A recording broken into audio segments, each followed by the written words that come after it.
Hi there, and welcome to the Skylight Books author reading series. If you'd like to learn more about us and our many upcoming author events, please visit skylightbooks.com, where you can browse our inventory, buy books, and join our Friends with Benefits Club. You can also follow us on Twitter, Tumblr, and Facebook. To speak to a real live bookseller like me, please call 323-660-1175. Thanks for your support, and enjoy. Today, Sunday afternoon, we're very excited to have Mina Javaherbin here to read from My Grandma and Me, with beautiful illustrations by Lindsey Yankey. In a true tale of a young girl in Iran and her grandmother, this beautiful ode to family celebrates the way small moments of love become lifelong memories. Mina has written several award-winning picture books, including Soccer Star and Goal, which we have today on sale, and she lives right by the beach in Southern California. We're so glad to have you with us. Thank you. Thanks for having me. My name is Mina, and I immigrated to United States from Iran about 40 years ago. The reason I came here is because my country was taken over by Islamic dictatorship, fanaticism in the religion. There are many religions in the world, and there are many people who like the fanatic aspects of their religion, and most of us are not like that, gratefully, and that's what makes the world go round. 40 years ago, if you would tell me that I would immigrate to United States and become an author and then write a book about my Islamic grandma, I would say that's never going to happen. But there is a saying that is attributed to Voltaire, and I am not one of those people who memorizes sayings. So loosely, it is, and it is attributed to him, but it's not really what he said. It says, you get to a point in your life that you create a space for your enemy to speak their mind. And this is how we understand people who don't think like we do, by becoming the enemy the way they think, and by really listening to what they're saying and why they're saying that. When I was about 7 or 8 years old, my grandma who lived with us was a devout Muslim, and I lived in a family of secular mom and dad that never even went to the mosque, and they sent me to a Catholic school in Iran, because the Catholic school was the school that had English and Italian and French in the curriculum, and my dad wanted me to pick English as a second language, and we studied Persian from 8 o'clock in the morning till noon, and then the sisters will heat up the lunches we took in a gorgeous canteen, and we ate warm, nice food, and after that there was a little bit of reading time, and English instruction began from 1 o'clock to 4 in the afternoon. So sometimes I tell my mom, geez, you would read of your kids from 7 a.m. till about 5, and she smiles ear to ear. But it was a good education. My parents were middle class, and they brought themselves up to upper middle class. They were from a very affluent family which lost all their money, and they pulled themselves back up again in life. But the only thing that they actually bought my sister and I, and later my brother, was education and travel. I remember I had 2 uniforms for my Catholic school. I had a couple of pairs of shoes, 2 or 3 dresses for going out, one very, very nice pair of shoes. I remember it was a Charles Jourdain, and my mom replaced it all the time for me, once or twice every year. And we had a gorgeous house with a beautiful swimming pool, but we were not spoiled brats. We were very polite and very considerate of people. And the biggest thing my father always told me is that hopefully the world will become a place where everyone will be able to go to the doctor when they're sick. And people, it makes me cry. And people who don't have a home will always, hopefully, will be able to have a shelter and a home in their life. And this is the education of a girl that lived in the upper part of the town in Tehran with a gorgeous, beautiful house with 2 servants and a large swimming pool, which everybody hated us for, but also loved us for, because we invited everyone and our house was always open and the food was always on the table for everyone.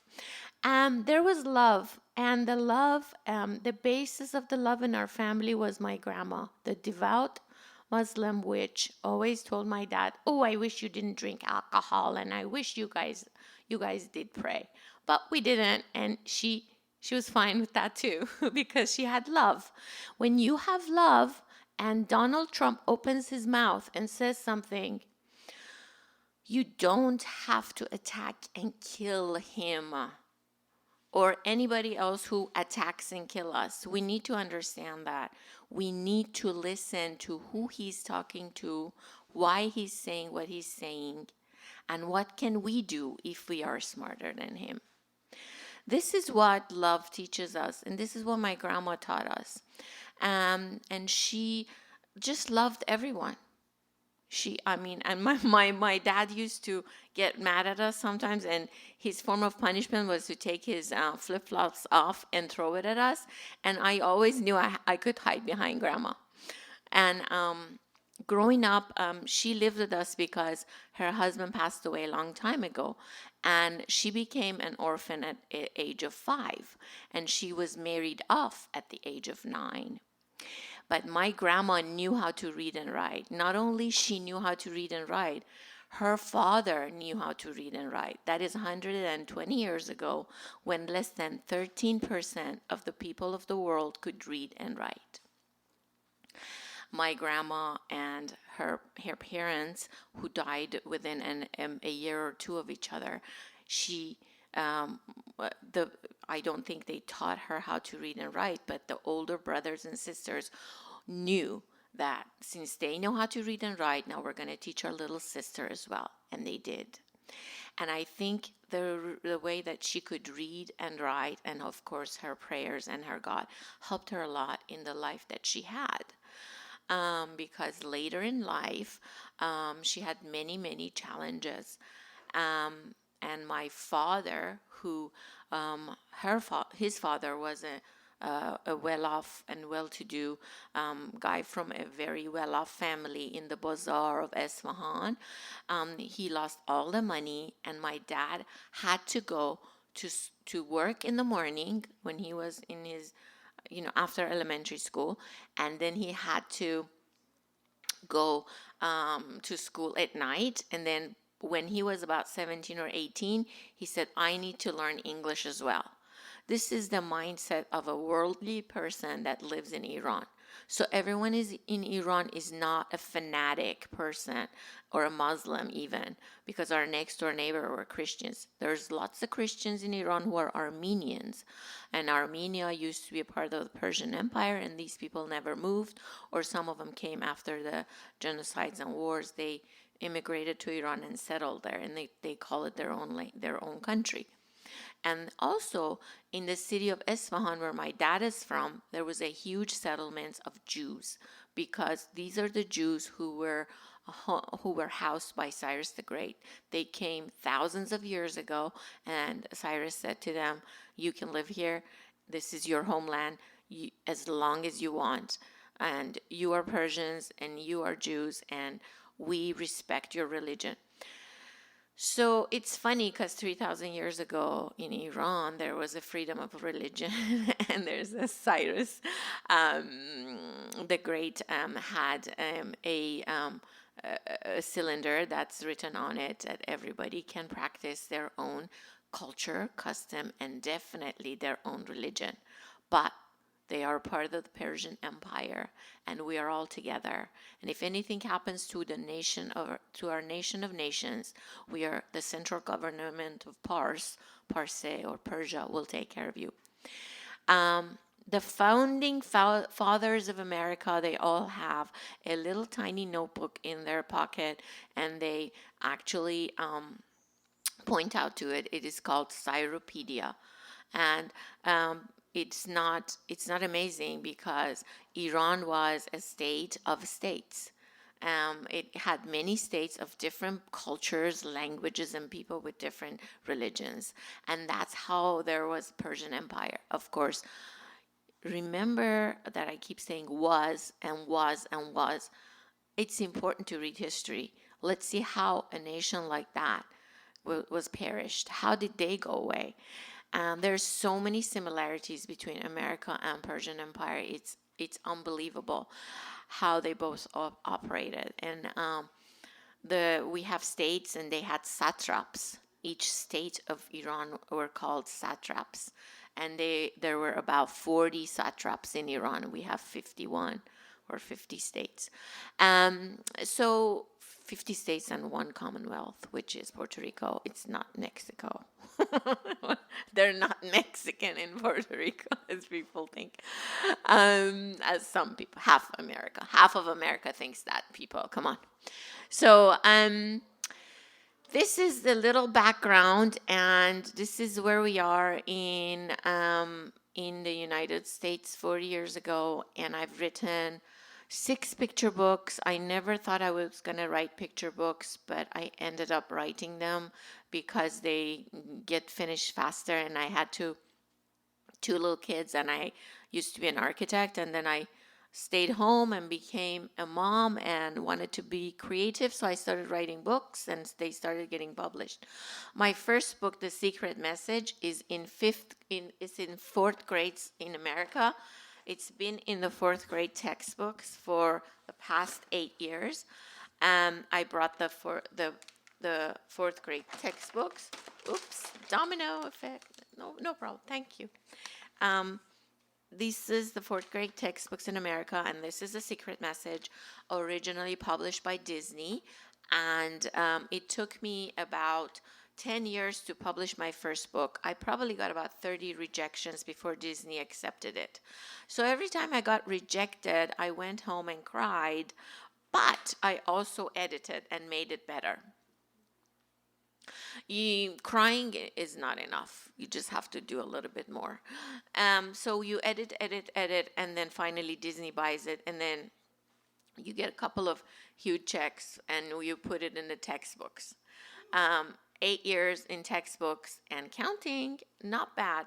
1.2 million kids a year read this book in their textbooks.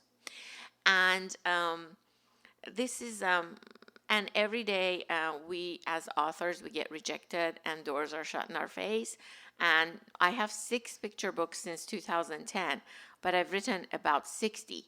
So you can imagine how many rejections we get. You have to be just happy with it and go along with anything. Turn out, not turn out, rejection, not rejection. This is what I do.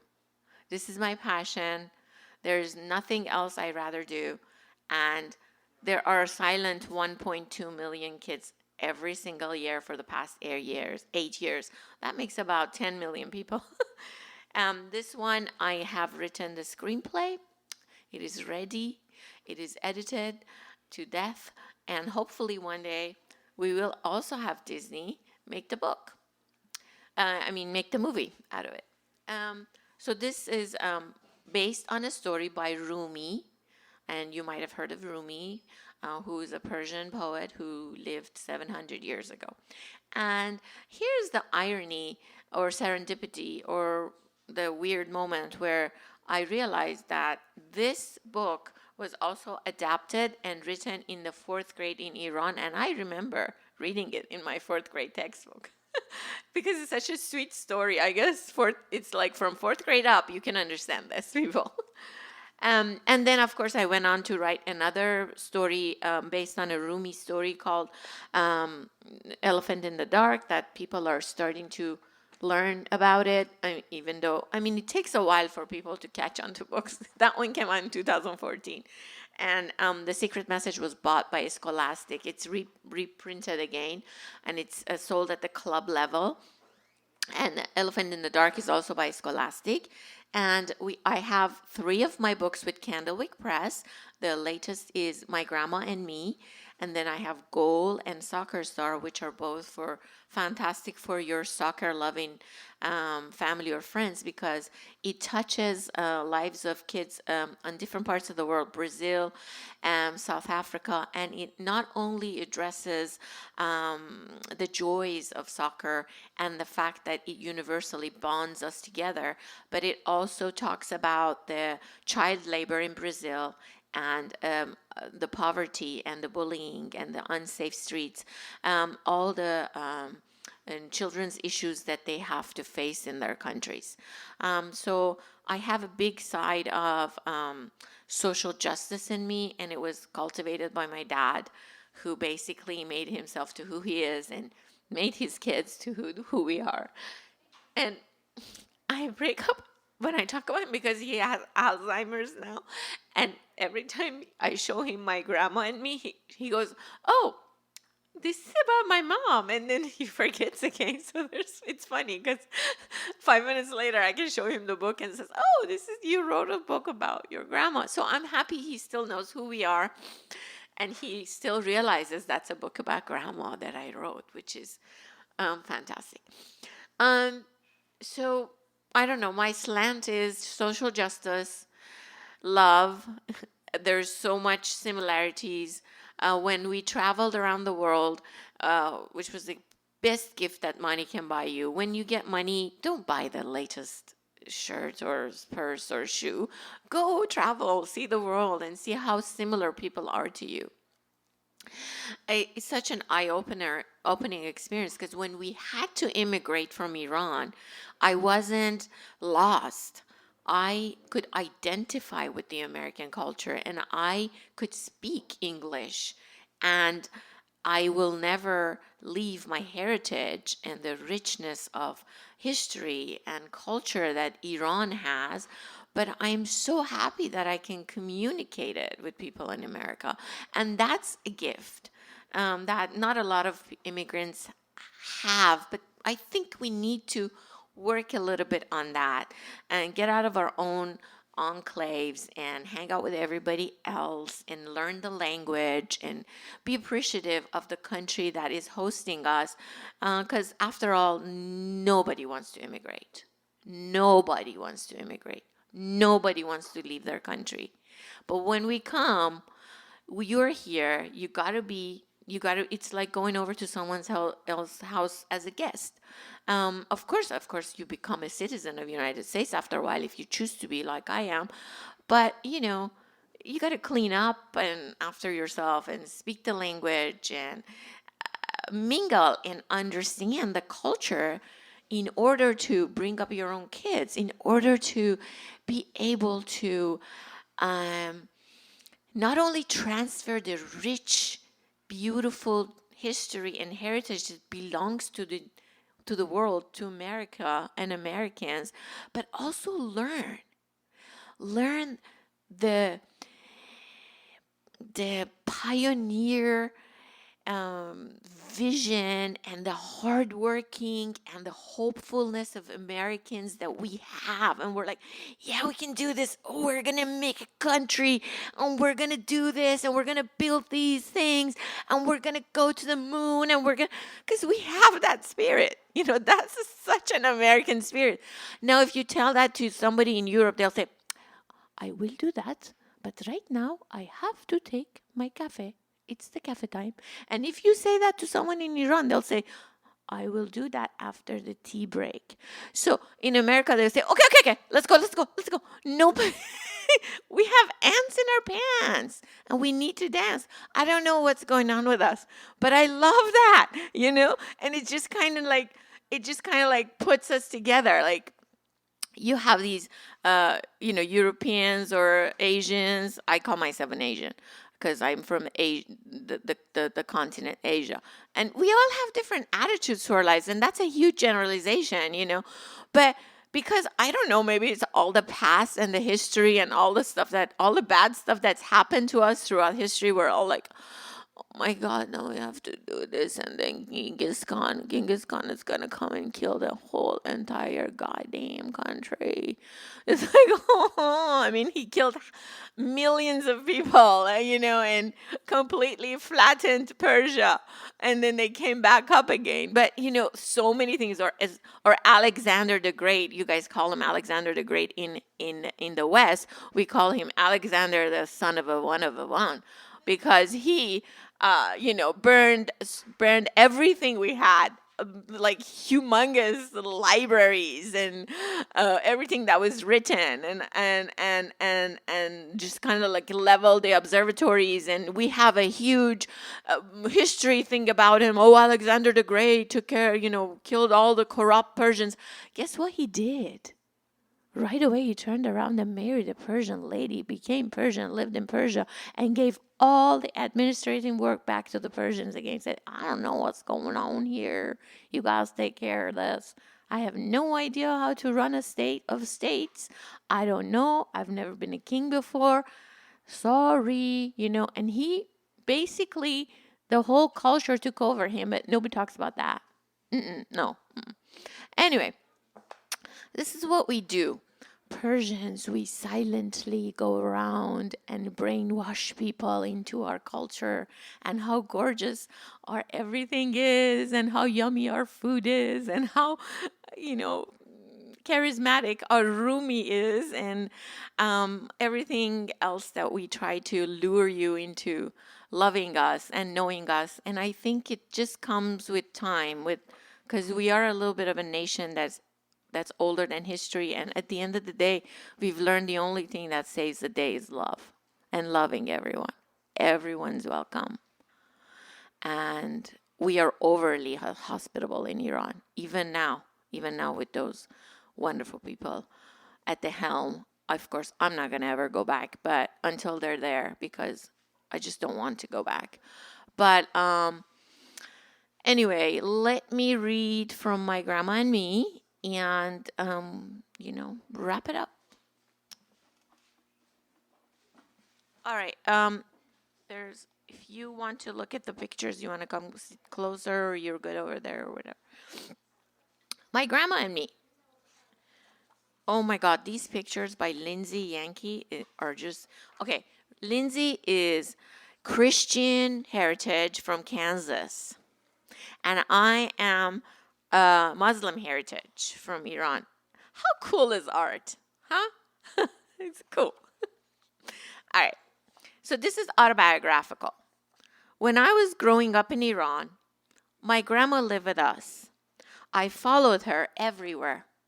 When she swept, I swept. When she cooked, I cooked. When she prayed, I prayed like her too.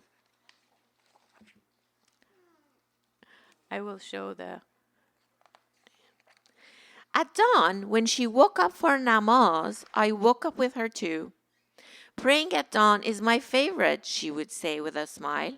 Mine too, I would say, with a wider smile. Because only the two of us were up at that time and no one was there to stop me, I would climb up and lie on her back while she prayed. My grandma never told me to stop or broke out of her prayers. Instead, she sat up gently each time, making sure that I didn't fall. After her namaz, we kept watch for the bread delivery boy. He piled the bread high on his bike like a clever acrobatic act. But my grandma and I had a clever act too. We bought fresh bread every day without leaving our third-floor apartment. We sent our baskets down with ropes. The bread boy placed the bread inside, and then we hauled them up. My grandma's basket was so big I could fit inside it. I would sit in that basket and pretend to be flying my own plane. My doll played too. Once the bread arrived, my doll, my grandma, and I would take some to my friend Annette next door. Like Annette and me, our grandmas were best friends. They enjoyed each other's company. Every day, while we played together, they talked, laughed, and drank coffee. Our grandmas knitted blankets together as they watched us play hopscotch in the alley. They donated them to my grandma's mosque and Annette's grandma's church. From the end of the alley, we could see their heads bent over the blankets. Annette's grandma with her silver hair and my grandma in her favorite chador, the white one with small purple flowers. My grandma had all kinds of chadors. She wore them for different occasions. For parties and mosque, she wore a black one made of fancy crepe fabric. It was heavy, soft, and cool to the touch. It looked like a magical cape. My grandma sewed all her own chadors, and I helped. Mostly I helped by draping her chadors on the table to build my rocket ship.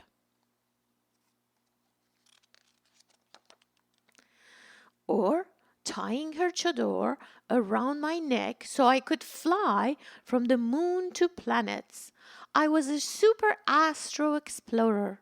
My grandma was always waiting for me back at the base camp with cookies. We ate together while I told her about my space adventures.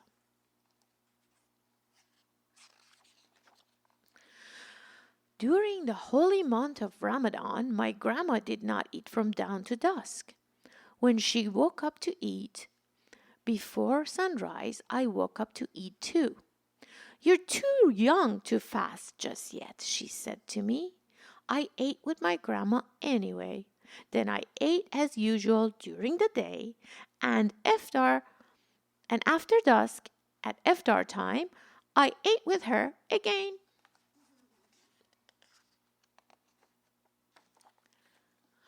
One time, when I was a little older and finally fasted with her, in the middle of the dark and somber night, I wore the chador she made me, and we walked together to the mosque.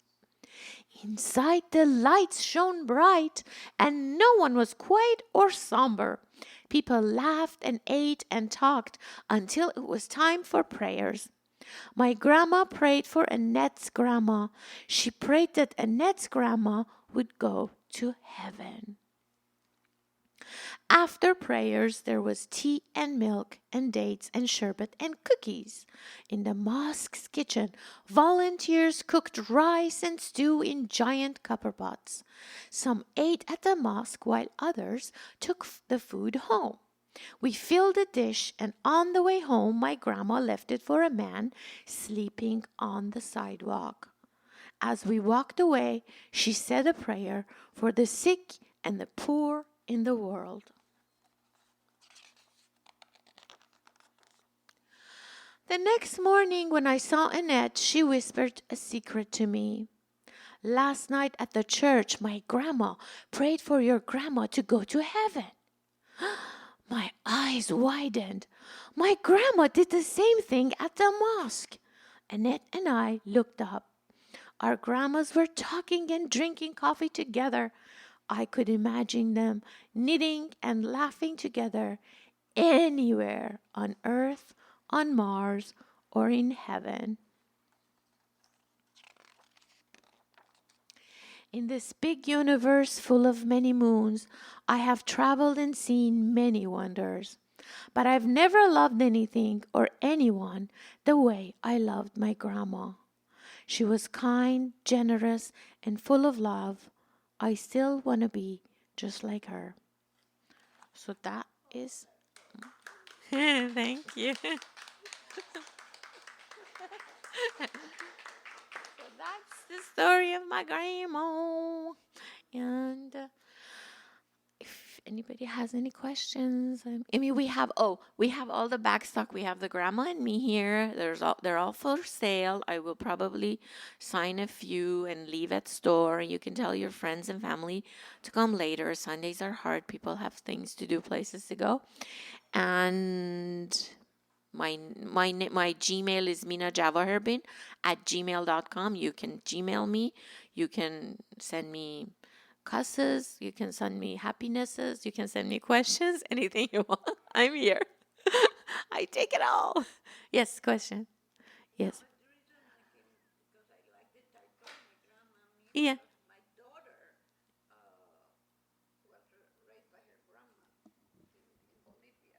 Your daughter from Bolivia. You want to talk to the mic? Because... Are you... Well, my daughter was born here, but after 6 months, I think my mother that was helping me had to go see her husband, and she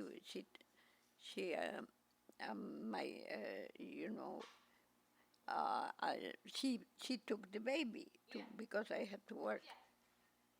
So my daughter got very bonded with my mother.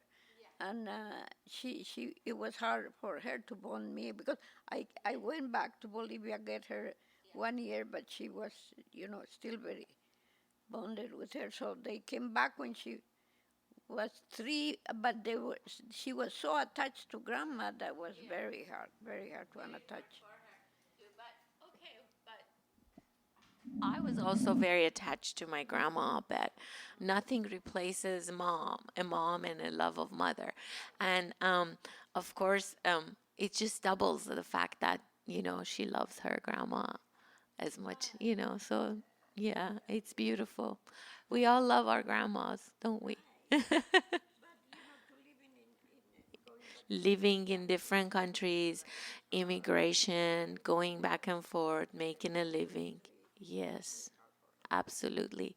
We have all made many sacrifices. I mean, you had to live away from your daughter. I mean, to this day, I see immigrants who have to live away from their families, and it's very hard.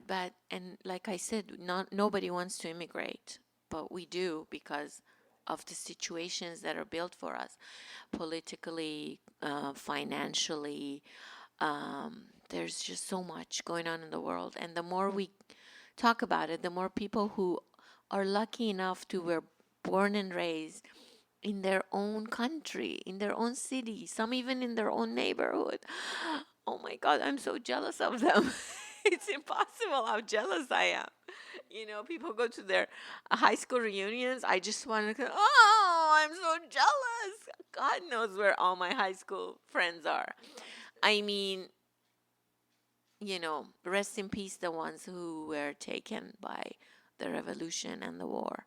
But the rest of us are scattered all around the world. And you live with this pain all your life. And sometimes it becomes beautiful books. So, whatever, we go on. Right. I think I'm going to give her as a gift because I don't know what to give her as a gift. She's already 50.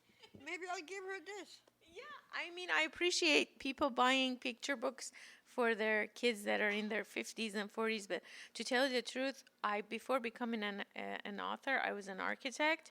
And in architecture school, all I read were picture books.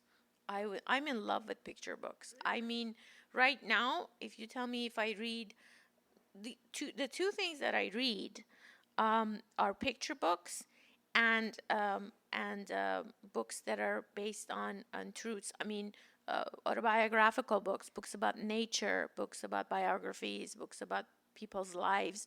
That's what I read. I mean, I used to read a lot more novels, but it's just I'm in love with picture books. There's no age for picture books. Come on and buy them. You've been listening to the Skylight Books author reading series.